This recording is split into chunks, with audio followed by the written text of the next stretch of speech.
Class 9th। आज हम सभी हिंदी विषय में छंद पढ़ने जा रहे हैं। आज का हमारा टॉपिक क्या है? छंद। बच्चों, छंद क्या होता है? छंद के बारे में आज हम जानेंगे। छंद एक ऐसा कविता का अंग है जिसे हम छंद कहते हैं, और छंद का मतलब होता है, शाब्दिक अर्थ पर अगर जाएं, कि बंधन। जो रचना बंधन में बंधी हुई होती है उसे हम छंद कहते हैं।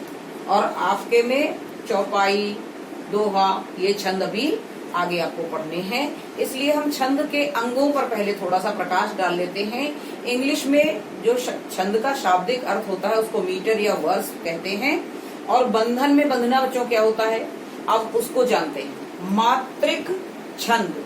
अब मात्रिक छंद क्या है? जो छंद मात्राओं में बंधे होते हैं वे छंद मात्रिक कहलाते हैं। दूसरा आपकी पुस्तक में है वर्णिक छंद। तो वर्णिक छंद क्या है? जिसमें वर्णों की गणना की जाए, वर्णों को गिना जाए, वे छंद वर्णिक हो जाते हैं। तो मात्रिक छंदों में अगर आप देखेंगे तो आपको मात्रिक छंदों में दोहा, सोरठा, चौपाई, ये मात्रिक है। इसमें मात्राएं गिनी जाती हैं और निश्चित मात्राओं के अंदर ही हमें ये लिखना होता है। अब दूसरा वर्णिक पर अगर हम बात कर रहे थे, तो वर्णिक में वर्ण गिने जाते हैं, जैसे घनाक्षरी। घनाक्षरी अक्सर आप लोगों ने मुझे सुना होगा, हम सभागार में आप लोगों को जिस समय आशीर्वाद देते हैं घनाक्षरी पर ही देते हैं। कई हमने घनाक्षरियां लिखी हुई हैं जिससे हम आपको आशीर्वाद देते हैं। तो वो घनाक्षरी 15 और 16 मात्राओं से बंधी हुई होती है, वो क्या कहलाती है? वर्णिक। उसमें वर्ण गिन लिए जाते हैं। अगला वर्णिक वृत्त। अब वर्णिक वृत्त क्या है? वर्णिक वृत्त में चरण गिने जाते हैं जो लघु और गुरु के क्रम में आते हैं। अब चरण का मतलब भी पाद होता है, पैर होता है।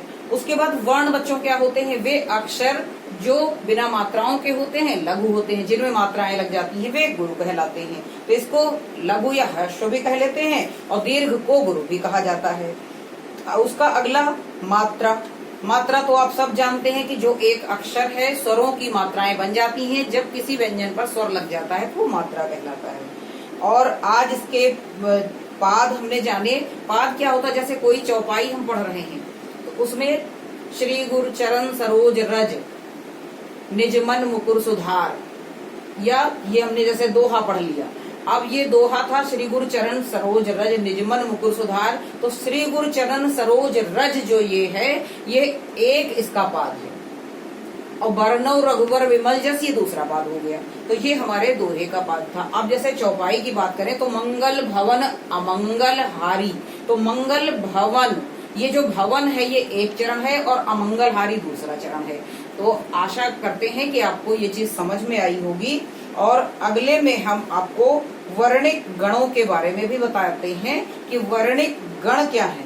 वर्णिक गण ये होते हैं कि जैसे एक शब्द लिखा गया यशोदा, तो यशोदा में या एक सिंगल मात्रा लगी है, इसमें लघु वर्ण ह्रस्व का प्रयोग हुआ है। और शो और दा, यशोदा ये जो है दो मात्राओं से लगा है, इसलिए गुरु हो गया।